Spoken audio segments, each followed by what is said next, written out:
এই সন্ধ্যাকালের অনেক মাহাত্ম্য। সন্ধ্যাকাল মানে ভগবানকে সাধনা করার কাল, কারণ এই সময় তো ভগবান বিশ্রামে যান।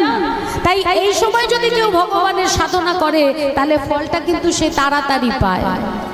আর ভগবান নিজে মুখে কি বলছে জানো?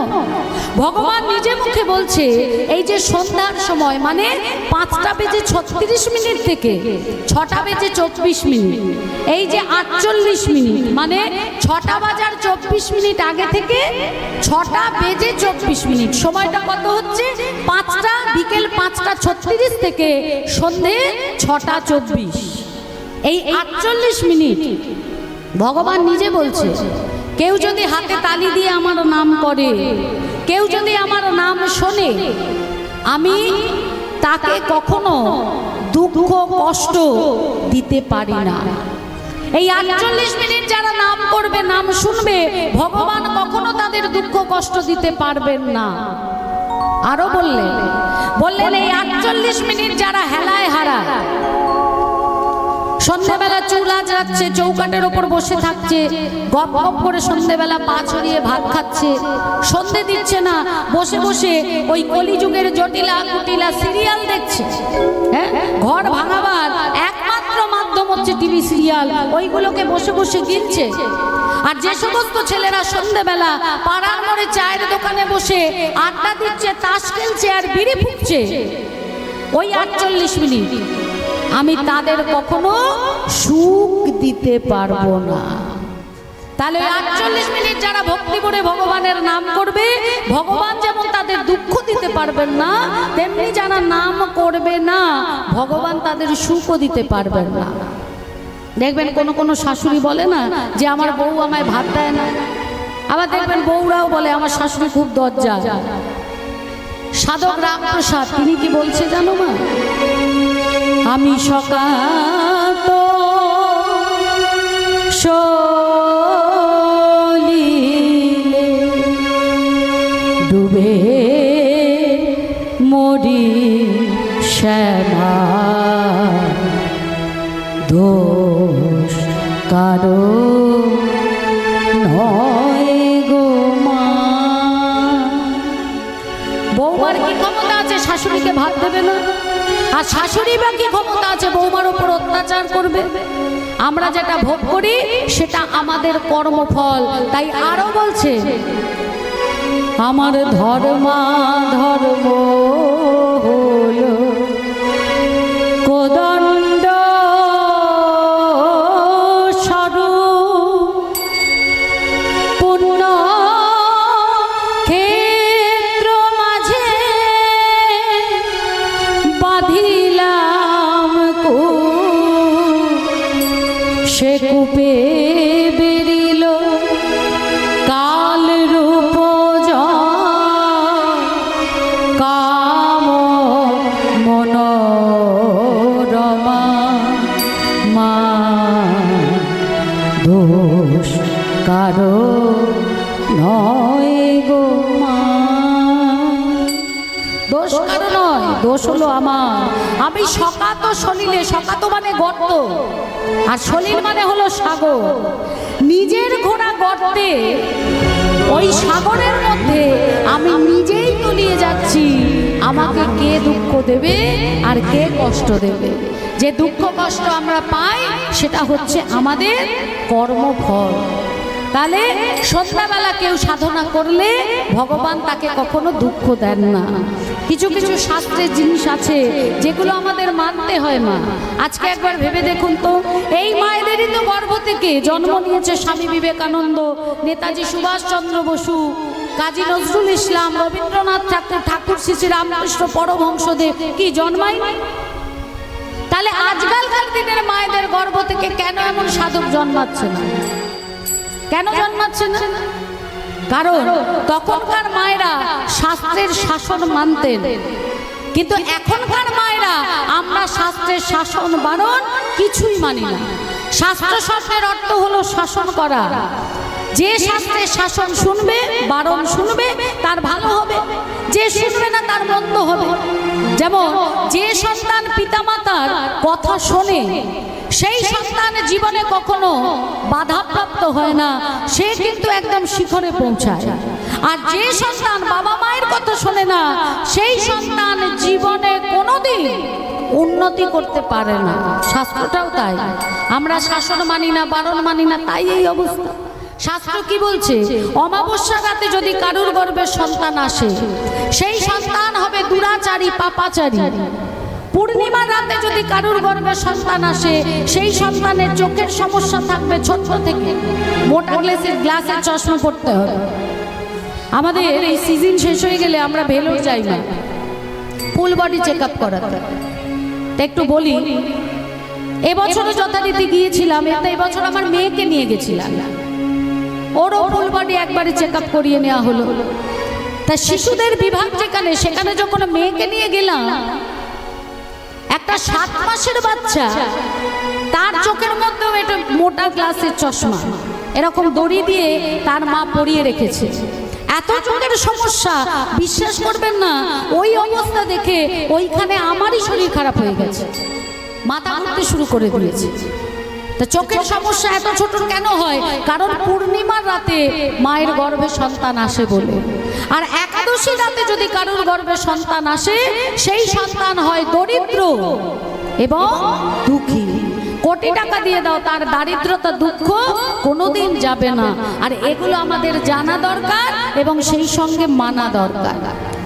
তা দিদিকে যখন সন্তান দিলেন, দিদি ফিরে এলেন, আর যথা দিনে যথা সময় আজি কশ্যপ রসে জন্ম দিদির নন্দা।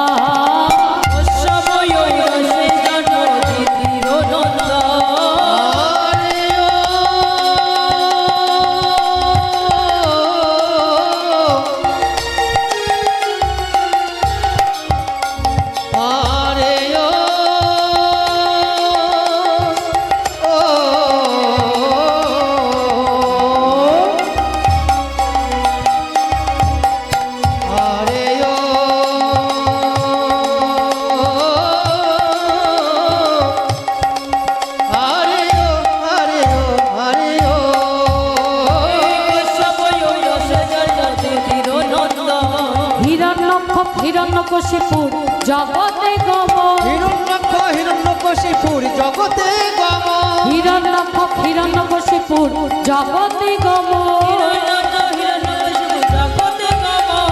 ধীরে ধীরে বাড়ে শিশু শশীকলা প্রায়, ধীরে ধীরে বাজে শিশু শশীকলা প্রায়। তাদের অত্যাচারে ত্রিভুবন করে হায় হায়, অত্যাচারে ত্রিভুবন করে হায় হায়, তাদের অত্যাচারে ত্রিভুবন করে হায় হায়, তাদের অত্যাচারে ত্রিভুবন করে হায় হায়। তাহলে কশ্যপ মুনির ঔরসে দিদির গর্ভে জন্ম নিল 2 অসুর সন্তান। এক হলো হিরণ্যক্ষ আর একজন হলো হিরণ্যকশিপু। ছোটবেলা থেকে আসুরিক স্বভাব, যাকে সামনে পেত তাকেই ধরতো, মারতো, হত্যা করতো। তাই এই 2 ভাই যদি রাস্তায় বেরোতো, সঙ্গে সঙ্গে সবাই ঘরের মধ্যে গিয়ে দরজা জানলা বন্ধ করে দিত। আর লোকের ভয় দেখে এরা 2 ভাই কিন্তু খুব আনন্দ পেত। নিজেদের শক্তি আরো বাড়াবার জন্য হিরণ্যক্ষ গেলেন তপস্যায়। তার তপস্যায় সন্তুষ্ট হয়ে ব্রহ্মা তাকে একটি গদা দিলেন আর বললেন, স্বর্গমর্ত পাতাল, এই যে 3টি ভুবন, এই 3 ভুবনে কেউ কখনো কোনোদিনও গদা যুদ্ধে তোমাকে হারাতে পারবে না, শুধুমাত্র শ্রী হরি ছাড়া। হিরণ্যক্ষ জিজ্ঞেস করছে, শ্রীহরিটাকে? ব্রহ্মা বললেন, শ্রীহরি সাপও হতে পারে, ব্যাঙও হতে পারে, আবার সিংহও হতে পারে। আসল যে শ্রীহরিকে সেটা কিন্তু বললেন না। আর হিরণ্যক্ষ অহংকারে বলছে, আরে এরা তো আমাদের খাদ্য, এরা আমার কি ক্ষতি করবে? সেই থেকে হিরণ্যক্ষ যদি পথে যেতে যেতে সাপ দেখে, পা দিয়ে তার মাথা কুচলে তাকে মেরে দেয়। যদি ব্যাঙ দেখে, তাহলে পা দিয়ে এমন জোরে আঘাত করে সেই ব্যাঙের মৃত্যু হয়। আর পথে যাকে দেখে তাকেই ধরে বলে, এই তুই কি হরি, তুই কি হরি? সে ভয়ে বলে, আগে না না না, আমি হরি নই, আমি হরি নই। যুদ্ধ করবি? বলে ওরে বাবা, আপনার সাথে যুদ্ধ করতে পারবো না, না না না না না, আমি হরি নই, আমি আপনার সাথে যুদ্ধ করব না। অবশেষে একদিন দেবর্ষি নারদ পড়ে যায় সামনে, আর একদম এগিয়ে গিয়ে বলে, এই, তুই কি হরি? বলছে আগে আমি হরি নই, তবে হ্যাঁ আমি হলাম কি হরির দাস। তুই আমার সঙ্গে যুদ্ধ করবি? করবি যুদ্ধ? আমি যুদ্ধ টুদ্ধ করি না, তবে বলতে পারেন আমারই কারণে অনেক বড় বড় যুদ্ধ হয়। এই যে তুই বললি হরি দাস, বল বল তোর হরি কোথায় আছে?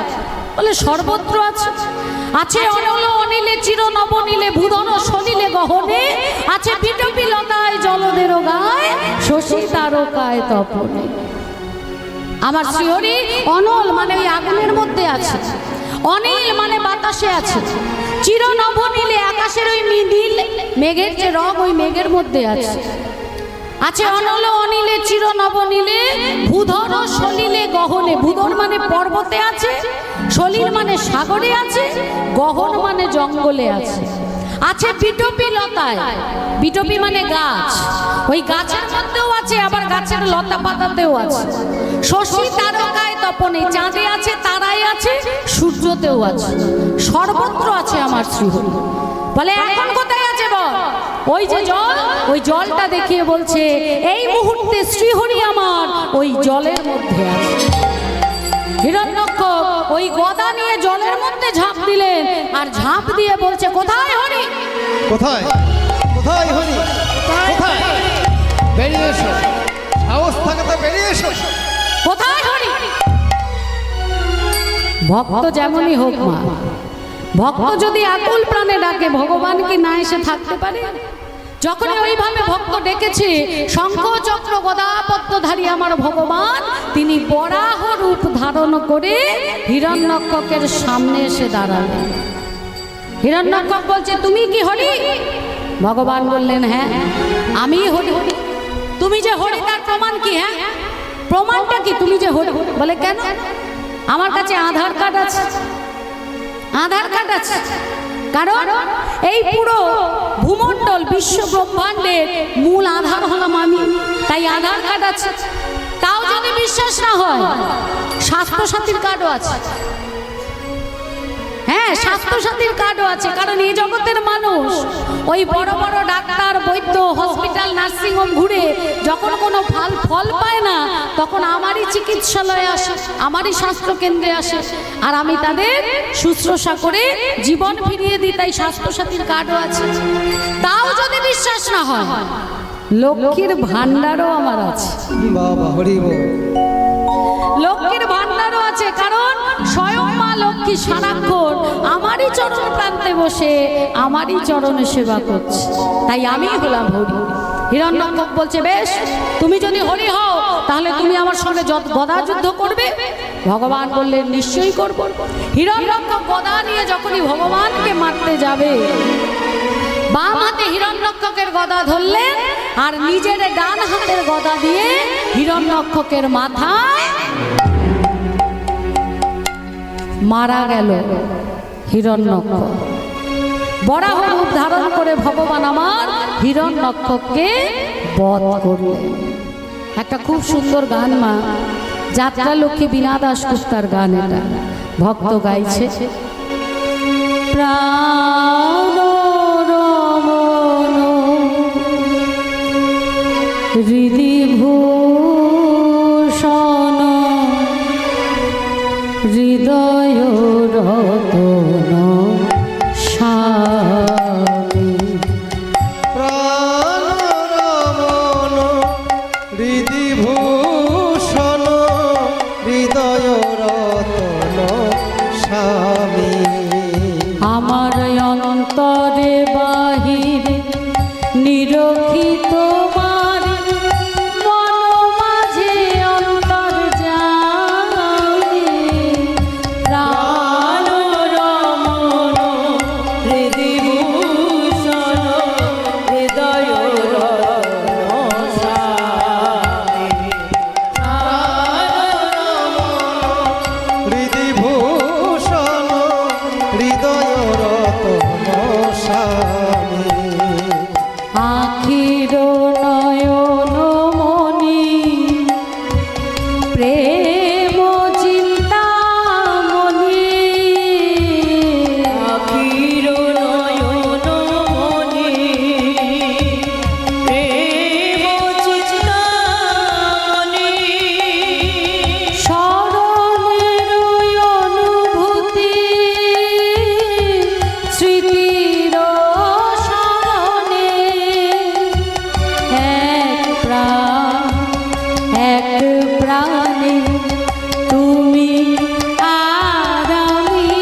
তাহলে হিরণ্যককে বধ করলেন ভগবান বরাহ রূপ ধারণ করে।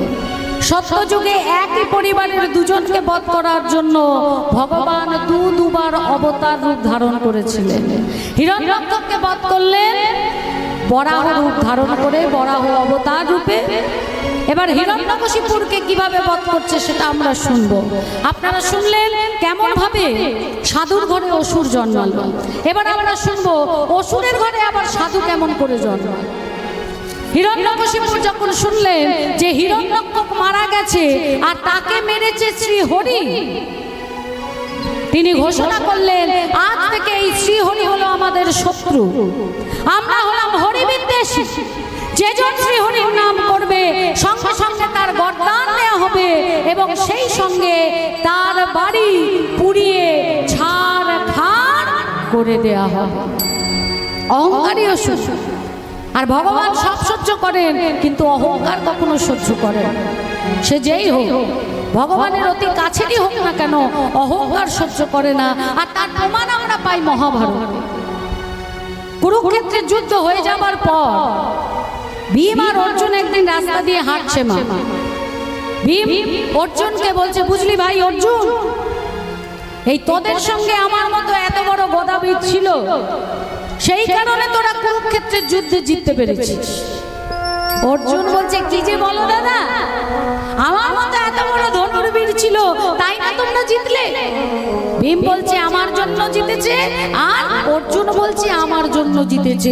হঠাৎ অলক্ষ্য থেকে কে যেন অট্টহাসি হেসে উঠল।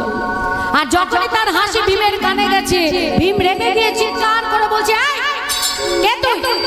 এত বড় স্পর্ধা, এত বড় গদাবীর, তুই ভীমের কথা শুনে হাসছিস? তোর সাহস থাকতে তুই আমার সামনে আয়। কাউকে দেখতে পাচ্ছেন না। অর্জুন বলছে, ও কিছু নয় দাদা, মনের ভুল, চলো চলো। আবার এগোচ্ছে কথা বলতে বলতে, অহংকার, আবার ওই অট্টহাসি।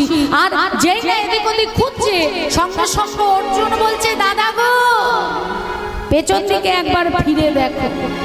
যেই না পিছন ঘুরে তাকিয়েছে, দেখছে একটা কাটা মুন্ডু, আর সেই কাটা মুন্ডুটাই ভীমের কথা শুনে ওইভাবে হাসছে। ভীম রেগে গিয়ে বলছে, তোরা এত দুস্পর্ধা, তুই আমার কথা শুনে হেসেছিস তো? আজ আমার এই গদা দিয়ে তোকে আমি শেষ করে দেবো। এই বলে যেই না গদা দিয়ে প্রহার করতে যাবে, অন্তর্যামী মধুসূদন অন্তরে জানিয়া, অন্তর্যামী মধুসূদন অন্তরে জানিয়া, অন্তর্যামী মধুসূদন অন্তরে জানিয়া, মধুসূদন অন্তরে জানিয়া, আইলেন তথায় দালো দাঁড়াইয়া, আমাদের মাঝখানে দাঁড়াইলো আসিয়া। অন্তর্যামী মধুসূদন অন্তরে জেনে ওই স্থানে এলেন এবং ভীম আর কাটা মুন্ডর মাঝখানে দাঁড়ালেন। ভীম দাদা করো কি, করো কি, করো কি? সরে যাও কৃষ্ণ, আজ আমার গদা দিয়ে ওই কাটা মুন্ডটাকে আমি শেষ করে দেবো।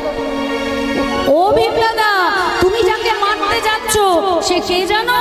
ওসব আমি জানতে চাই না, মারবো বলেছ ওকে আমি মারবো। বলো কি গো দাদা, তুমি যাকে মারতে যাচ্ছ ওই কাটা মুন্ডু, ওই কাটা মুন্ডু হলো তোমার নাতিরই কাটা মুন্ডু। ওই কাটা মুন্ডুটা হলো তোমার নাতি। শোনো কৃষ্ণ, এখন একটা সিরিয়াস সময়, এই রকম সময় তোমার ওই রসিকতা আমার ভালো লাগছে না, তুমি সরে যাও। আরে রসিকতা নয়, সত্যি বলছি। তোমার ছেলে ঘটোৎকচ, ঘটোৎকচের ছেলে হচ্ছে বর্বরী, আর এই মুন্ডুটা হচ্ছে ওই বর্বরীকেরই কাটা মুন্ডু। এবার তুমি বলো, তোমার ছেলে যদি ঘটোৎকচ হয় তাহলে ওই বর্বরী সে কি তোমার নাতি নয়? হ্যাঁ? ভীম বলে উঠলো, ওই গদাকার কাটা মুন্ডু ও যদি আমারই নাতি হবে তাহলে আমার দুটো প্রশ্ন আছে। প্রথম প্রশ্ন, ওর মুন্ডুটা কাটা কেন? আর দ্বিতীয় প্রশ্ন, ও আমাকে দেখে হাসলো কেন? তাহলে প্রথম প্রশ্ন কি করলো, ওর মুন্ডু কাটা কেন? আর দ্বিতীয় প্রশ্ন কি করলো না, ও আমাকে দেখে হাসলো কেন?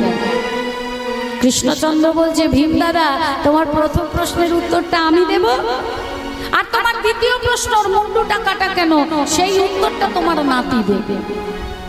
কৃষ্ণচন্দ্র বলছে, শোনো দাদা, ওর মুন্ডুটা কাটলো কেমন করে। কুরুক্ষেত্রের যুদ্ধের আগে একদিন আমি রাস্তার মধ্যে পায়চারি করছিলাম, হঠাৎ দেখি একটা 13 বছরের ছেলে একটা ভাঙা রথ নিয়ে আমার দিকে এগিয়ে আসছে। আমি পথ আগলে দাঁড়ালাম। এই, তুই কোথায় যাচ্ছিস? বলে, ও ঠাকুর, আমি কুরুক্ষেত্রের যুদ্ধে যাচ্ছি। তোর নাম কি? আগে আমার নাম বর্বরী। তোর বাবার নাম কি? আমার বাবার নাম হলো ঘটোৎকচ। ও, তুই ঘটোৎকচের ছেলে? হ্যাঁ গো। তার মানে তুই তো ভীমদাদার নাতি। ঠিক বলেছো ঠাকুর। ও, তুই কুরুক্ষেত্রের যুদ্ধে যাচ্ছিস? আচ্ছা, দেখতে যাচ্ছিস না অংশগ্রহণ করতে যাচ্ছিস? বলে, ও ঠাকুর, দেখতে নয়, আমি ওই যুদ্ধে অংশগ্রহণ করতে যাচ্ছি। কৃষ্ণচন্দ্র বলছে, এ তো খুব ভালো কথা, তুই নিশ্চয়ই তোর ভীম দাদুর পক্ষ নিয়ে যুদ্ধ করবি। বলে, না না না, আমি ভীম দাদুর পক্ষ নিয়ে যুদ্ধ করব না, আমি ওই দুর্যোধন দাদুর পক্ষ নিয়ে যুদ্ধ করব। কেন জানো? আমার মা যখন মৃত্যুশয্যায় ছিল গো, আমার হাত দুটো ধরে বলেছিল, জানো ঠাকুর, বলেছিল, ওরে বর্বরী, জীবনে যদি কখনো কারুর পক্ষ নিয়ে যুদ্ধ করিস, লক্ষ্য রাখিস সেই পক্ষটা যেন সবসময় দুর্বল হয়, সবসময় দুর্বলের পক্ষ নিয়ে যুদ্ধ করবি। আর আমিও আমার মাকে কথা দিয়েছিলাম, যদি জীবনে কখনো যুদ্ধ করি, দুর্বলের পক্ষ নিয়ে করব। কৃষ্ণচন্দ্র লাফিয়ে উঠলেন, বলিস কি রে, দুর্যোধন দুর্বল? দুর্যোধনের আছে 11 অক্ষ অদিশেনা, আর তোর দাদুর আছে মাত্র 7 অক্ষ অদিশেনা, তাহলে দুর্যোধন কেমন করে দুর্বল হলো? তখন বর্বরী বলছে, ঠাকুর, আমার দাদুর 7 অক্ষ কেন, যদি 7 জনও সেনা থাকতো তবুও আমার দাদু তো দুর্বল হতো না। কেন জানো? যে পক্ষে স্বয়ং আমার গোবিন্দ বিরাজ করে,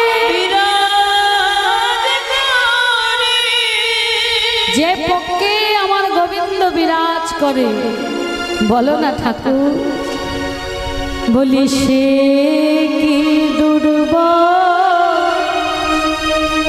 হতে পারে? সে কি দুর্বল হতে পারে? সে কি দুর্বল হতে পারে? বলো, সে দুর্বল হতে পারে? যে পক্ষে গোবিন্দ বিরাজ করে, সে কি দুর্বল হতে পারে? যে পক্ষে গোবিন্দ বিরাজ করে, সবাই ভক্তকে রক্ষা করে। পক্ষে গোবিন্দ বিরাজ করে, সদাই ভক্তকে রক্ষা করে, পক্ষে গোবিন্দ বিরাজ করে, সদাই ভক্তকে রক্ষা করে, পক্ষে গোবিন্দ বিরাজ করে, সদাই ভক্তকে রক্ষা করে। সে কি দুর্বল হতে পারে? যে পক্ষে আমার গোবিন্দ বিরাজ করে, সে কি দুর্বল হতে পারে? তাই আমার ভীম দাদুর পক্ষ দুর্বল নয়, দুর্বল হলো দুর্যোধন দাদুর পক্ষ, আর তাই আমি দুর্যোধন দাদুর পক্ষ নিয়ে যুদ্ধ করব। ভগবান বললেন, বেশ, যুদ্ধ তো করবি, কিন্তু তার আগে যে একটা পরীক্ষা দিতে হবে, না হলে যে আমি এখান থেকে যেতে দেবো না। বেশ, তো বলো কি পরীক্ষা? এই যে তেঁতুল গাছ, একটা তীর দিয়ে ওই তেঁতুল গাছের সমস্ত পাতা ছিঁড়ে নিচে ফেলে দিতে হবে, পারবি? খুব পারবো ঠাকুর, আমি খুব পারবো। এই বলে মা তীর বার করে ধনুকে লাগিয়ে চোখ বন্ধ করে ভগবানকে স্মরণ করছে। আর ভগবানের পরীক্ষা দেখুন, ভগবান দৌড়ে গিয়ে 2খানা পাতা, তেঁতুল পাতা 2টো ছিঁড়ে নিয়ে এসে জায়গায় দাঁড়িয়ে আছে। একটা রেখেছে হাতের মধ্যে, আর একটা রেখেছে পায়ের তলায়। মানে একজন হাতের আশ্রয় পেল, আর পেল চরণের আশ্রয়। এবার বর্বরিক ভগবানকে স্মরণ করে চোখ খুলে যেই না তীর মেরেছে, তেঁতুল গাছের সমস্ত পাতা ছিঁড়ে ঝরঝর ঝরঝর ঝরঝর করে নিচে পড়ে গেছে। বর্বরিক বলছে, ও ঠাকুর চেয়ে দেখো, একটাও পাতা নেই। আমি যাই, এই দাঁড়া, এই যে আমার হাতে পাতা, এই পাতাটা কি ছিঁড়েছে? বর্বরিক হাসছে গো, বলছে তুমি একবার দেখো না ঠাকুর। যেই না ভগবান তাকিয়েছে, চমকে উঠেছে। যে পাতা ভগবানের হাতে আশ্রয় পেয়েছে সেই পাতাটাও ছিঁড়ে গেছে। বলছে দাঁড়া দাঁড়া দাঁড়া, পায়ের তলা থেকে বার করেছে, দেখছে সেটাও ছেঁড়া। তা ভগবান আমার মনে মনে ভাবছে, যে পাতা আমার হাতে আশ্রয় পেল, আমার চরণের তলায় আশ্রয় পেল, তারপরেও এই ছেলেটা একটা তীরে সেটাও ছিঁড়ে দিল। আজ যদি এই দুর্যোধনের পক্ষ নিয়ে যুদ্ধ করে, যে পঞ্চ পাণ্ডব আমার চরণ আশ্রয় করেছে, আমি তো তাদের জেতাতে পারবো না, আমি তো তাদের জেতাতে পারবো না। না, একে ওখানে যেতে দেয়াই যাবে না। ভগবান বললেন, ওখানে যেতে গেলে আমার সাথে যুদ্ধ করতে হবে। করবি? খুব করবো ঠাকুর, খুব করবো। বেশ, তাহলে আমার সঙ্গে যুদ্ধ করে আমাকে হারা, তারপর তুই কুরুক্ষেত্রের যুদ্ধে যাবি। যেই না বর্বরিক তীর বার করে ভগবানকে স্মরণ করছে, সঙ্গে সঙ্গে ভগবান সুদর্শনকে ডাকলেন আর বর্বরিকের দিকে ছেড়ে দিলেন। সুদর্শন ঘুরতে ঘুরতে ঘুরতে ঘুরতে গিয়ে বর্বরিকের ধড় থেকে মুন্ডুটাকে আলাদা করে দিল। কত বড় ভক্ত দেখুন মা। আমরা একটু কষ্ট পেলেই ভগবানের উপর দোষারোপ করি, আর ভগবান যার মুন্ড ছেদ করলো, কত বড় ভক্ত, ভগবানের প্রতি কত ভালোবাসা, সেই মুন্ডুটা ধর থেকে পড়ে যাচ্ছে, তখনও কিন্তু সে কৃষ্ণ নাম ছাড়লো না। কাটা মুন্ডু পড়ছে আর গাইছে কি, কৃষ্ণ জগন্নাথ কৃষ্ণ জগন্নাথ কৃষ্ণ জগন্নাথ কৃষ্ণ জগন্নাথ কৃষ্ণ জগন্নাথ কৃষ্ণ জগন্নাথ কৃষ্ণ জগন্নাথ কৃষ্ণ জগন্নাথ কৃষ্ণ জগন্নাথ কৃষ্ণ জগন্নাথ কৃষ্ণ জগন্নাথ কৃষ্ণ জগন্নাথ কৃষ্ণ জগন্নাথ কৃষ্ণ জগন্নাথ কৃষ্ণ জগন্নাথ কৃষ্ণ জগন্নাথ। হে কৃষ্ণ করুণা সিন্ধু দীনবন্ধো জগৎপতে গোপেশ গোপিকা কান্ত রাধা কান্ত নমস্তুতে। কৃষ্ণ জগন্নাথ কৃষ্ণ জগন্নাথ কৃষ্ণ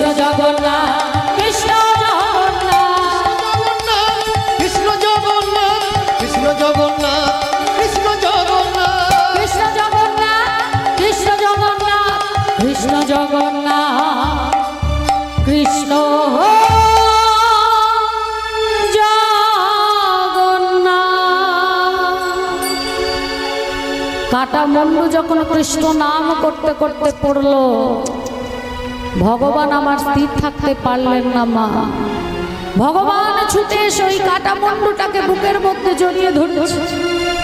ওরে বর্বরি, আমার এক ভক্তকে বাঁচাতে গিয়ে আর এক ভক্তকে আমায় হত্যা করতে হলো।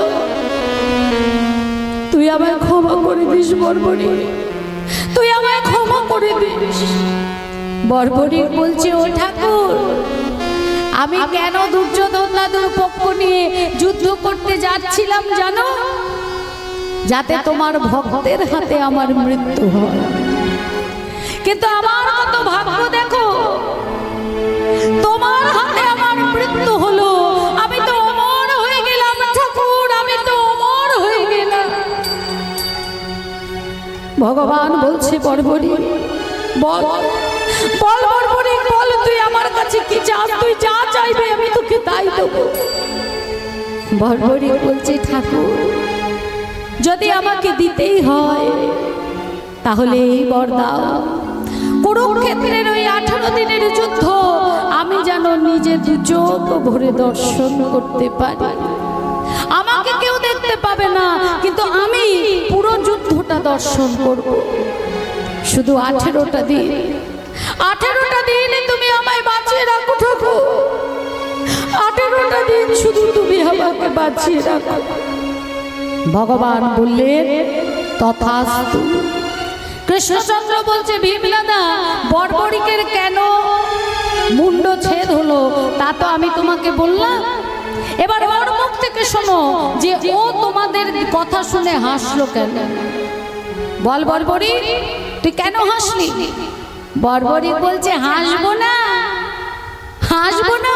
ভীম দাদু বলছে আমার জন্য যুদ্ধ জিতেছে, আর অর্জুন দাদু বলছে আমার জন্য যুদ্ধ জিতেছে।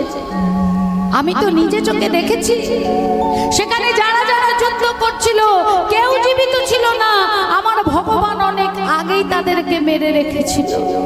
তোমরা ক্ষত্রিয়, তোমাদের ধর্ম যুদ্ধ করা, তাই ভগবান তোমাদের দিয়ে যুদ্ধ করিয়েছে। কিন্তু বাঁচবে কে আর মরবে কে সেটা ভগবানই ঠিক করেছে। আর যদি তিনি নিজে সামনে দাঁড়িয়ে থেকে এই যুদ্ধ পরিচালনা না করতেন তাহলে কি তোমরা কখনো জিততে পারতে? কখনো জিততে পারতে না, কখনো তোমরা জিততে পারতে না। আর এই কারণে ভীম দাদু আর অর্জুন দাদুর কথা শুনে আমি হেসেছি। বর্বরিকের কাটা মুন্ড নিয়ে এসে ভীম আর অর্জুনের অহংকারকে চূর্ণ করলে আমার ভগবান। তাই সব সহ্য করে বাবা, কিন্তু অহংকার কখনো সহ্য করে না। আর হিরণ্যকশিপুর হলো অহংকারী অসুর। হ্যাঁ, অহংকার। দক্ষিণ ভারতে বিরাট বড় অট্টালিকা বানালেন। একটা জিনিস জেনে রাখবেন, সমস্ত অসুরদের বাস কিন্তু এই দক্ষিণ ভারতে। মহিষাসুর, মা দুর্গা যাকে বধ করেছিলেন, তারও বাড়ি কিন্তু এই দক্ষিণ ভারতে বাবা। জায়গাটার নাম হলো মহীশূর। ভালো করে জেনে রাখুন, জায়গাটার নাম হলো মহীশূর। মহিষাসুর, সেই মহিষাসুরের নাম থেকে হয়েছিল মহীশূর। আর সেই সঙ্গে জেনে রাখবেন আমাদেরও এই দক্ষিণ দিকেই কিন্তু সমস্ত অসুর বাস করে। মায়েরা ভালো বলতে পারবে, ডান চোখের পাতা নাচলে, ডান হাতের তেলো চুলকোলে, পায়ের তেলো চুলকোলে ভালো হয় না মন্দ হয়? মন্দ হয় তো। তাহলে আমাদের এই ডান দিকে, আমাদেরও দক্ষিণ দিকে অসুর বাস করে। আর যখন এই ইঙ্গিতগুলো দেয় সঙ্গে সঙ্গে নিজেকে স্থির করে নিতে হয়। সেই সময় কোনো বড় সিদ্ধান্ত নেওয়া যায় না, সেই সময় ভালো কোনো কথা বলা যায় না, নিজেকে একটুখানি স্থির করে নিতে হয়। আবার যখন স্বাভাবিক হয়ে যায় তখন আবার তুমি সব কিছু করো, কোনো অসুবিধা নেই। ওই সময়টাই যদি করো তাহলে অসুর ভর করবে আর ভালো জিনিসটাও খারাপ হয়ে যাবে।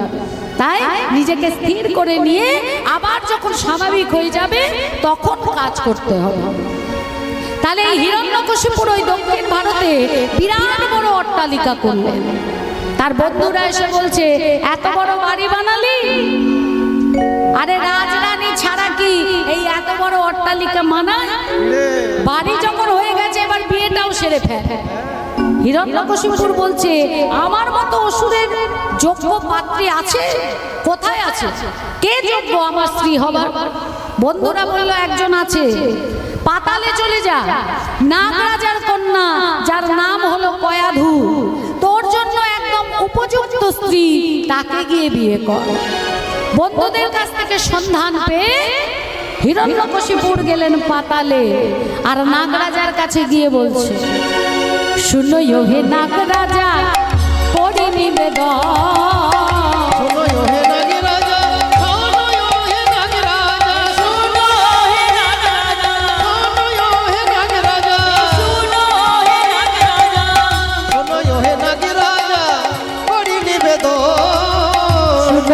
নাগরাজা পড়ি নিবেদন,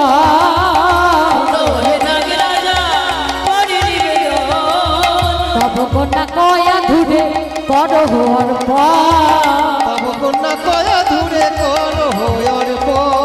নাগরাজা, আমি আপনার কন্যাকে বিবাহ করতে চাই, আপনার কন্যার সাথে আপনি আমার বিবাহ সুসম্পন্ন করুন। ভয়ঙ্কর অসুরকে দেখে তো নাগরাজা ঠক ঠক ঠক ঠক করে কাঁপছে। হিরণ্যকশিপুর বললেন 7 দিন সময় দিচ্ছি, যদি আপনি মনে করেন অন্য কারোর সাথে বিয়ে দেবেন বা মেয়েকে অন্য কোথাও পাঠিয়ে দেবেন, আমার হাত থেকে কিন্তু নিস্তার নেই। তবে শুনে রাখো, বিবাহ যদি দিতে না চাও, বিবাহ যদি দিতে না চাও, চাও অন্য জনে, বিবাহ যদি দিতে না চাও, চাও অন্য জনে, বিবাহ যদি দিতে না চাও, চাও অন্য জনে। জোর করে লইয়া যাব তব কন্যা ধনে, আমি জোর করে লইয়া যাব তব কন্যা ধনে, তব কন্যারে লইয়া যাব, কন্যারে লইয়া যাব, তব কন্যারে লইয়া যাব, কন্যারে লইয়া যাব, বিবাহ করিবার লাগি তব কন্যারে লইয়া যাব।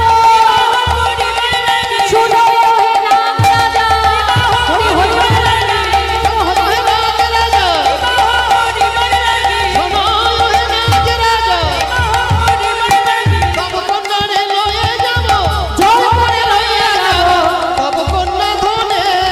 করে লইয়া যাব তব কন্যা ধনে। 7 দিন সময় দিলাম, 7 দিনের মধ্যে বিবাহ সম্পন্ন করবে। চলে গেল হিরণ্যকশিপু, আর নাগ রাজা ঠক ঠক ঠক ঠক করে কাঁপতে কাঁপতে স্ত্রীর কাছে এসছে। স্ত্রীর কাছে এসে স্ত্রীকে বলছে, শোনো, ওই ভয়ঙ্কর অসুর হিরণ্যকশিপু বিবাহের প্রস্তাব নিয়ে এসেছিল, আমাদের মেয়েকে বিয়ে করতে চায়। কোথায় ওই অহংকারী ভয়ঙ্কর অসুর, আর কোথায় আমাদের ভক্তিময়ী সেবাময়ী মেয়ে কয়াধু? সে যে বড় ভক্তিময়ী গো, হরির ভজন করে, হরির সেবা করে, হরির প্রসাদ গ্রহণ করে। তা আমার এমন মেয়েকে ওই অসুরের সঙ্গে আমি কিভাবে বিবাহ দেবো বলতে পারো? নাগরাজা স্ত্রী বলছে, স্বামী তুমি চিন্তা করো না, বিবাহের দিন স্থির কর। আমি ছোটবেলা থেকে আমার মেয়েকে একটা শিক্ষা খুব ভালো দিয়েছি, কি জানো? আমি তাকে বুঝিয়েছি, হরি যদি তোমাকে মারে এ জগতে কেউ তোমায় বাঁচাতে পারবে না, আর হরি যদি তোমাকে রাখে এ জগতে কেউ তোমায় কখনো মারতে পারবে না। রাখে হরি, তবে তাকে মারে কে? আর মারে হরি, তো তাকে রাখে কে? তুমি বিবাহের দিন স্থির করো। বিবাহের দিন স্থির হলো মা, আর যথা দিনে যথা সময় আজি ঢাক বাজে, ঢোল বাজে, মাদলেরই দোল, ঢাকে বাজে, ঢোল বাজে, মাদলেরই দোল।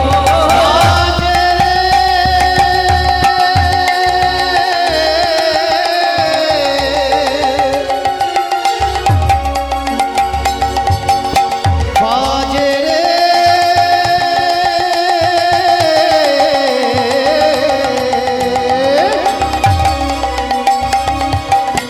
বাজে রে,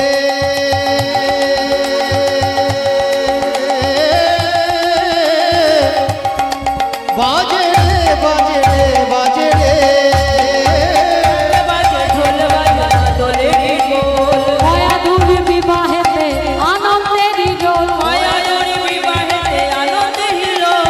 কয়াধুর বিবাহেতে আনন্দেরই দোল, মায়াধুরী বিবাহেতে আনন্দেরই রোল। বাজয় বিবিধ বাদ্য বিবিধ বাজনা, বাজে বিবিধ বাদ্য বিবিধ বাজনা। বাজয় বিবিধ বাদ্য বিবিধ বাজনা, বিবিধ বাদ্য, বিবিধ বাজনা। পাড়া প্রতিবেশীর মনে আনন্দ ধরে না, পাড়া প্রতিবেশীর মনে আনন্দ ধরে না। পাড়া প্রতিবেশীর মনে আনন্দ ধরে না। আনন্দ ধরে না, আনন্দ ধরে না। আনন্দ ধরে না, আনন্দ ধরে না।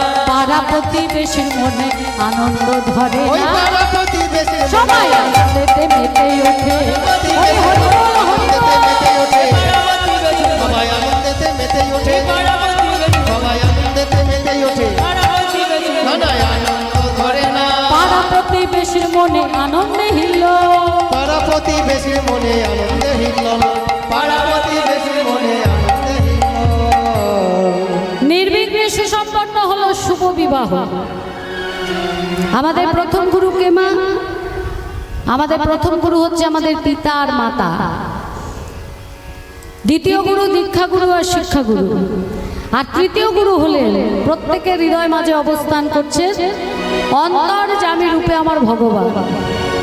তা আমাদের প্রথম শিক্ষাটা কে দেয়? আমাদের মা দেয় তো, মা বাবা দেয়, তাই না? তাই মা হচ্ছে আমাদের প্রথম গুরু। মায়ের শিক্ষার উপর কিন্তু সন্তানের জীবন নির্ভর করে। একটা ঘটনার কথা বলি, সত্য ঘটনা, শুনুন। আমরা এক জায়গায় গান করতে গেছি, বিরাট বড় মাঠের মধ্যে গান, আর পরপর শিল্পী উঠছে, নামছে, একজন উঠছে, একজন নামছে, আবার পরের জন উঠছে, আগের জন নামছে, সারাদিন রাত কীর্তন চলছে। আর ভক্ত একদম ভর্তি, এতটুকু জায়গা ফাঁকা নেই। এরকম একদম সামনে থেকে বসেছে, আবার যদি কেউ উঠে যাচ্ছে তো সেখানে জায়গা রেখে যাচ্ছে। কেউ রুমাল রাখছে, কেউ কৌটো রাখছে, কেউ বোতল রাখছে, জলের বোতল, ওইভাবে রেখে যাচ্ছে। তা একদম সামনে এক মা বসেছে তার ছোট্ট একটা বাচ্চাকে নিয়ে, ওই 1-1.5 বছর, মানে সবে একটা দুটো কথা শিখেছে এই আর কি। একদম সামনে বসে কীর্তন শুনছে। এইবার ছোট ছেলে তো মাঝে মাঝে মাকে বলছে, মা হিস পেয়েছে, আমি হিস করব।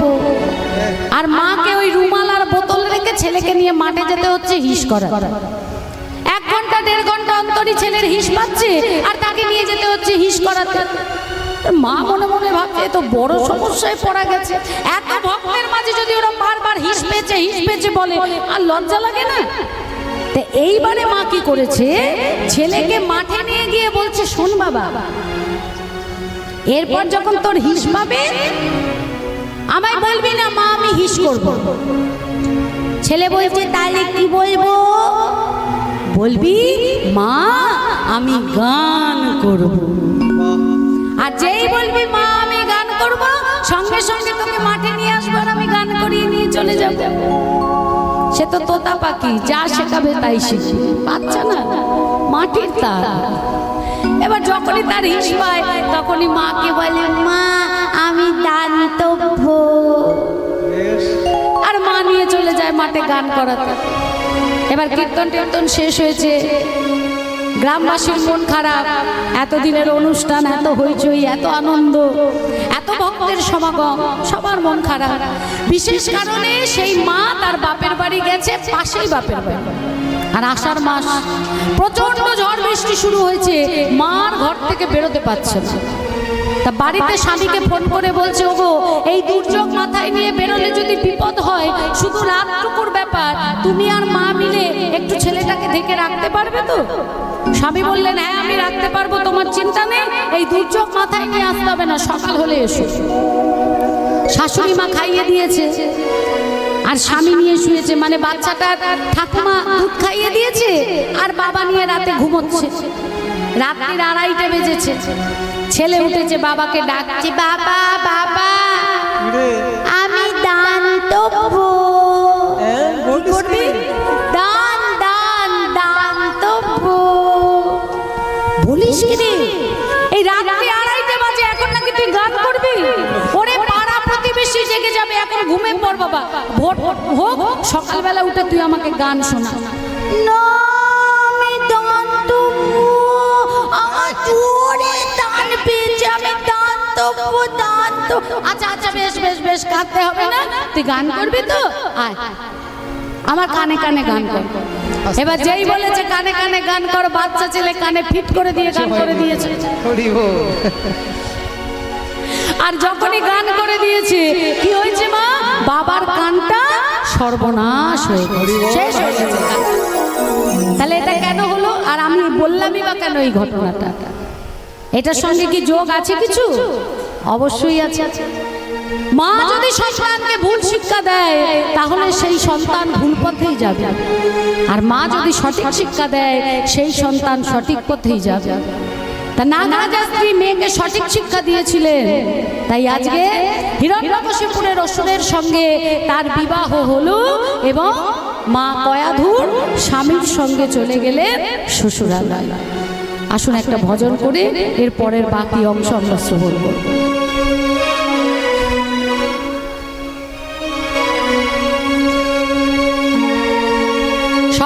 তালি দিয়ে করবো কিন্তু, হ্যাঁ আপনাদেরও জানা, আপনারাও আমার সাথে গাইতে পারবেন। কভি রাম বনকে কভি, আমি তাল দিই তারপর তাল দেবেন। श्याम बन के चले आना प्रभु जी चले आना, कभी राम बन के कभी श्याम बन के चले आना प्रभु जी चले आना। कभी राम बोल के कभी श्याम बोल के तो आना प्रभु जी चले आना। कभी राम बन के कभी श्याम बन के चले आना प्रभु जी चले आना। कभी हम बनेंगे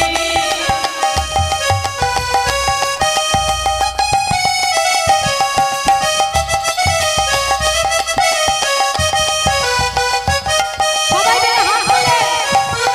कभी राम बन के कभी श्याम बन के चले आना प्रभु जी चले आना। कभी राम बनेंगे कभी श्याम बनेंगे चले आना प्रभु जी चले आना। सीता मैया को साथ में लाना, सीता मैया को साथ में लाना, सीता साथ लेके धनुष हाथ लेके चले आना प्रभु जी चले आना। कभी राम बन के कभी श्याम बोल के चले आना प्रभु जी चले आना।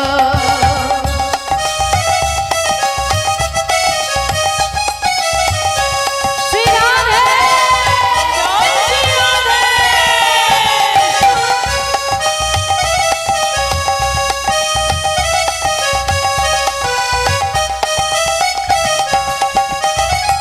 राधा को साथ में लाना, तुम राधा को साथ में लाना, राधा साथ लेके मुरली हाथ लेके चले आना प्रभु जी चले आना। कभी राम बोल के कभी श्याम बोल के तो आना प्रभु जी चले आना। बनेंगे कभी श्याम बनेंगे चले आना प्रभु जी चले आना।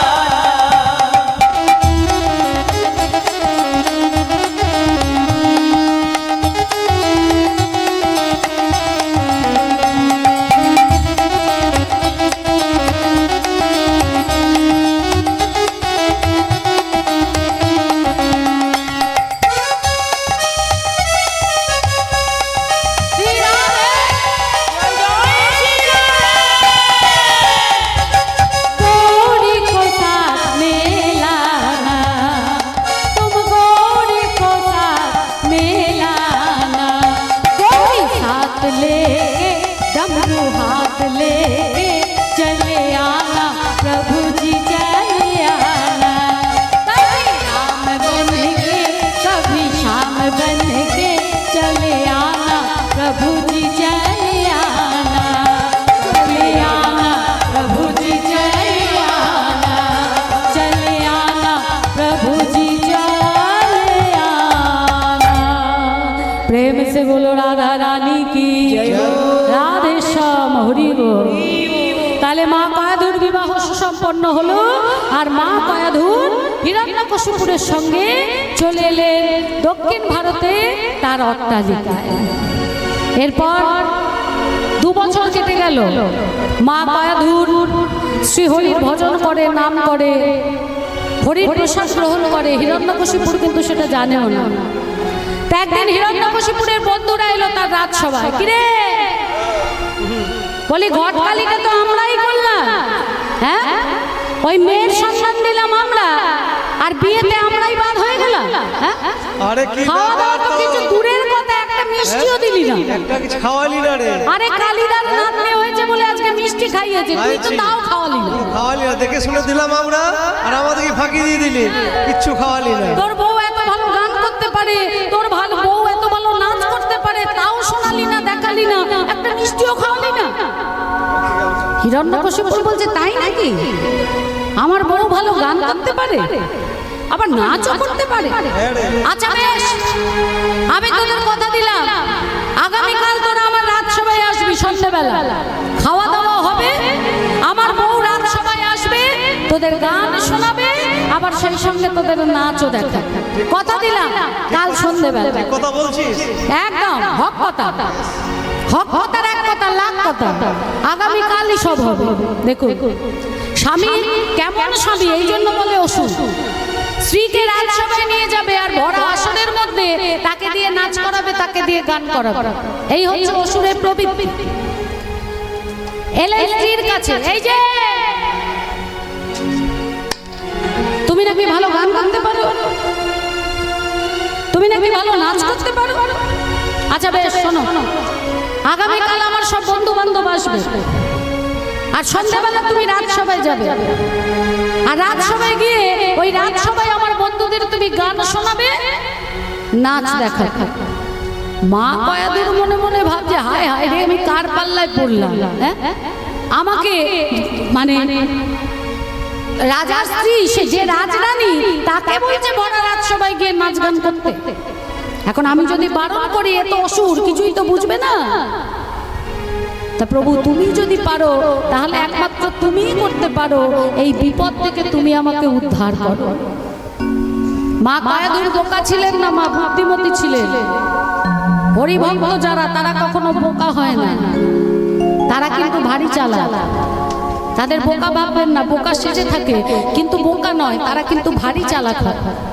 তা মা কয়াধুর তিনি বুদ্ধি করলেন, একজন নারী কি না করতে পারে। দেখো অনেক সময় হয় না, আমরা মেয়েরা হার মেনে যাই, আমার দ্বারা বুঝি কিছু হবে না। ভুল, একটা নারী সব পারে, কি না পারে একটা নারী। তা আজকে মা কয়াধুর একজন নারী হয়ে কি করলো দেখো, স্বামীকে বলছে স্বামী তুমি তো আমায় বলছো রাজসভায় গিয়ে গান করতে, নাচ করতে, আজ 2 বছর হয়ে গেল আমি তো প্র্যাকটিসই করি না, তাহলে ওইভাবে গিয়ে যদি নাচ গান করি তোমার নামটা কাটা যাবে না? তা আমি করতে পারি যদি একটু তুমি আমার সহযোগিতা করো। হিরণ্যকশিপু বলছে আমি কি করব? না তুমি যদি একটু গানটা করো, তাহলে আমি একটু নাচটা প্র্যাকটিস করতে পারি, আর রাজসভায় গিয়ে তোমার বন্ধুদের সামনে করলে তারা তোমার প্রশংসা করবে।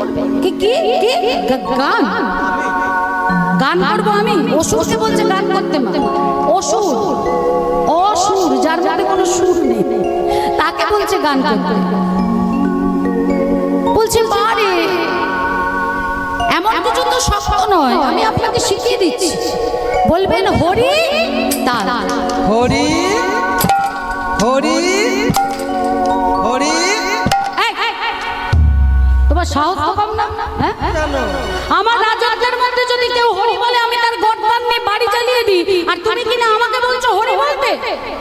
বারে তোমাকে কোথায় হরি বলতে বললাম? আমি তো বললাম গান করতে। ও বুঝেছি, সবাইকে বারণ করো আর তুমি করবে দরজা জানলা খোলা, কেউ যদি দেখে ফেলে চিৎকার করো না স্বামী, আমি সব বন্ধ করে দিচ্ছি। ও মা দরজা জানলা সব বন্ধ করে দিল।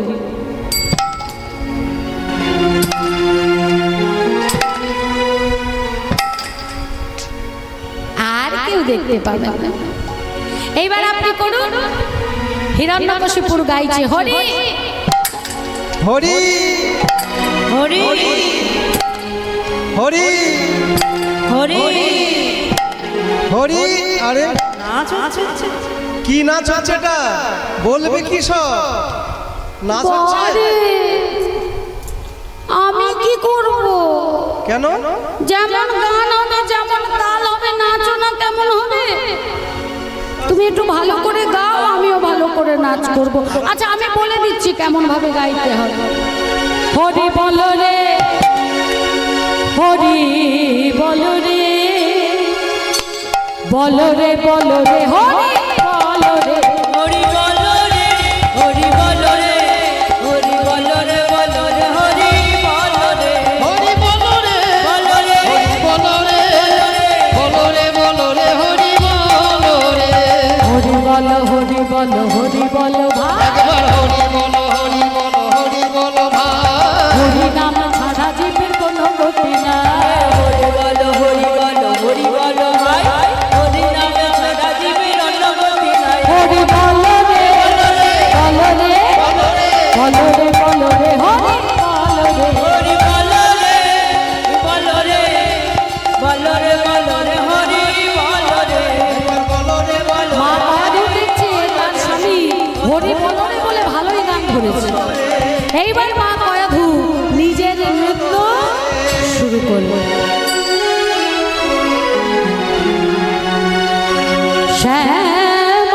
শ্যামতন্নি আমি মেঘ ভরা, শ্যামতন্নি মেঘ ভরনা। শ্যামতন্নি আমি মেঘ ভরা,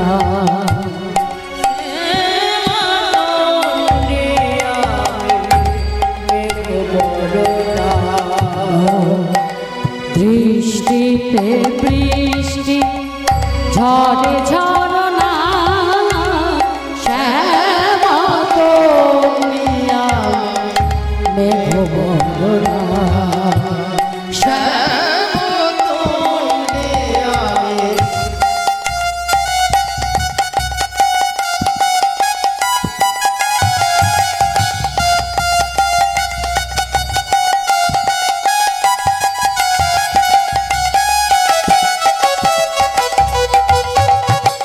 উলুধ্বনি, উলুধ্বনি মায়েরা।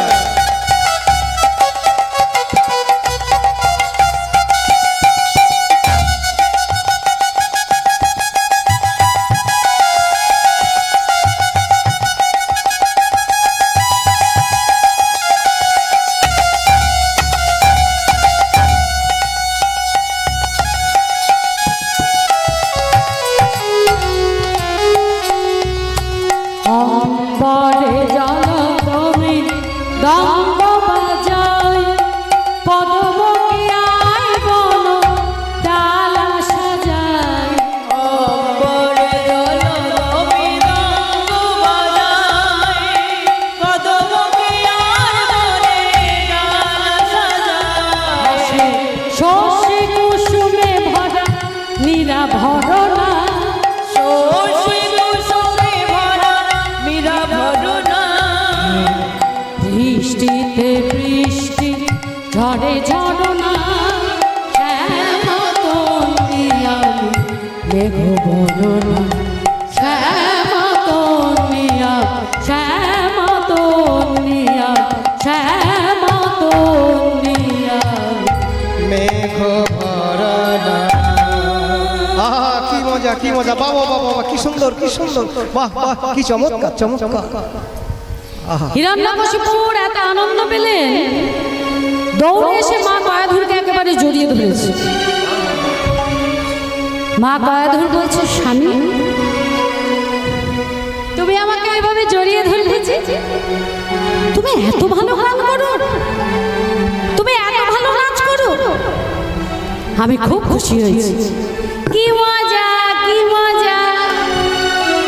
কালকে যখন আমি ওই রাজসভায় যাব, আপনাদের বন্ধুদের সামনে নাচ করব, গান গাইব, আপনার বন্ধুরাও আপনার মতো খুশি হবে, আর তারাও দৌড়ে এসে এইভাবে আমাকে জড়িয়ে ধরবে। কি মজা।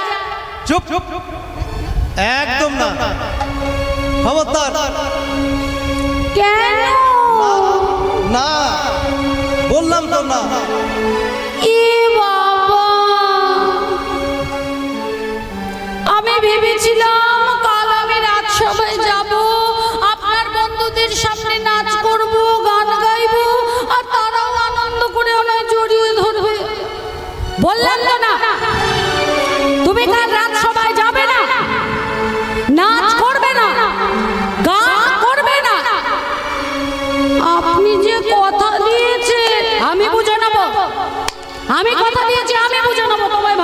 যেটা বলেছি সেটা শুনুন। দেখলেন না যে অসুর হরিবিদ্বেষী বাবা, সেই অসুরকে দিয়ে হরিনাম করালো। আবার এই যে অসুর মানে তার স্বামী বলেছিল রাজসভায় সবার সামনে নাচ গান করতে, স্বামীর মুখ দিয়েই সেটা বারণ করো। স্বামী বলল যেতে হবে না, করতে হবে। এই জন্য বলে নারী চরিত্র বেজায় জটিল, কিছুই বুঝতে পারবে না। আর এক ভক্ত কি গাইছে জানো না? ও নারী একবার যদি স্বর্গে তো